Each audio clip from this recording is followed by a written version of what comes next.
Hello, everyone. Welcome to the Newsbrowse News broadcast.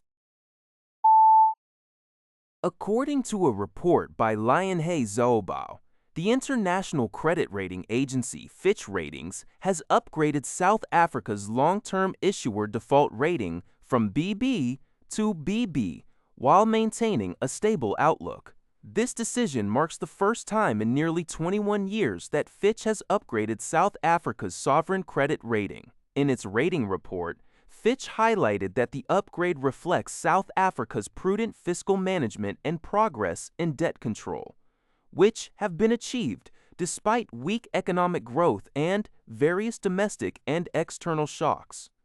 Over the past 4 years, South Africa's fiscal surplus has averaged 1% of its GDP, showcasing a significant improvement compared to the levels recorded between the fiscal years to 2011 and to 2019. Fitch expects South Africa's economic growth to gradually rise to 1.4% by 2027 and forecasts the inflation rate to drop to 4.5% by the end of 2026. The South African Ministry of Finance welcomed the decision, stating that the rating upgrade will help reduce borrowing costs for the government, businesses, and households, thereby delivering tangible benefits to the general public. According to a report by Taipei Thai Sounds, with less than a week remaining before the World Cup kicks off, the Iranian national football team has finally been granted U.S. visas to participate in their group stage matches in the United States.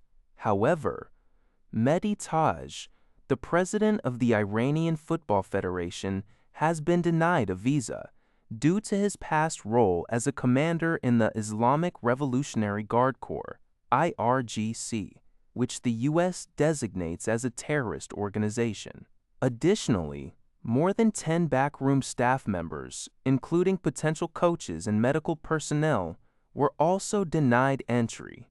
This visa dispute marks a historic challenge for the tournament, given the ongoing conflict between Iran and the United States.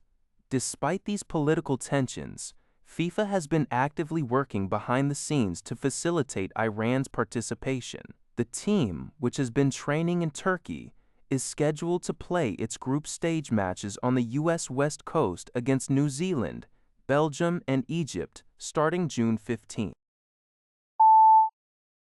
According to a report by the Epoch Times, the European Union's Transport Commissioner, Apostolos Tsikakostas, announced that Europe is currently not facing an aviation fuel shortage despite the ongoing geopolitical tensions in the Middle East. While the closure of the strategic Strait of Hormuz has caused fuel prices to double, shipments from alternative suppliers like the United States and Nigeria have successfully filled the supply gap for the EU. However, the soaring fuel costs have put immense economic pressure on the aviation industry. In May alone, global airlines cut approximately 13,000 flights, reducing capacity by about 2 million seats. Major carriers, including Lufthansa and Turkish Airlines, have significantly scaled back non-profitable routes. If the closure of the Strait of Hormuz persists, experts warn of potential global economic recession and severe energy supply risks for heavily import-reliant countries like the United Kingdom.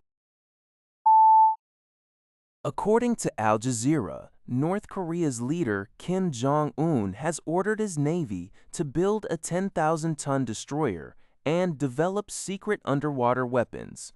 State media reported that Kim supervised a naval test on Thursday, boarding the repaired 5,000-ton destroyer Kong and observing another warship, the Choe Han. Kim was accompanied by his teenage daughter, Ju-ae, during the inspections. The military display comes just ahead of a scheduled visit by Chinese President Xi Jinping from June 8 to 9, which marks his second visit in 7 years. Analysts suggest that Kim is looking to showcase his country's naval and military capabilities to China, North Korea's former treaty ally, amid Pyongyang's increasingly close ties with Russia. Additionally, Kim recently visited Chinese a newly opened nuclear materials facility, calling for an exponential expansion of North Korea's atomic arsenal to deter potential threats.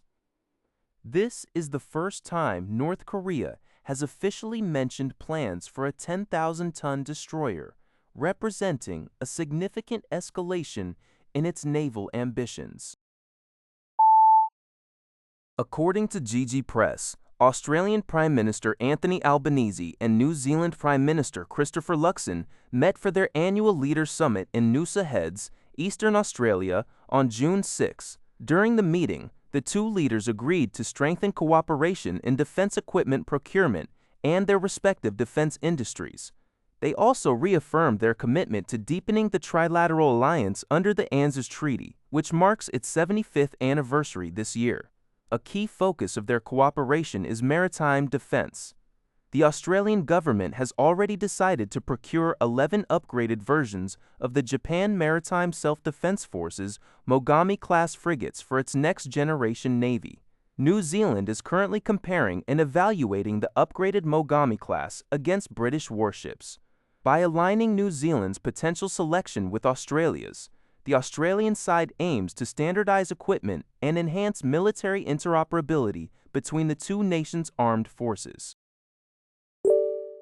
That's all for this video. Thank you for watching. See you in the next video.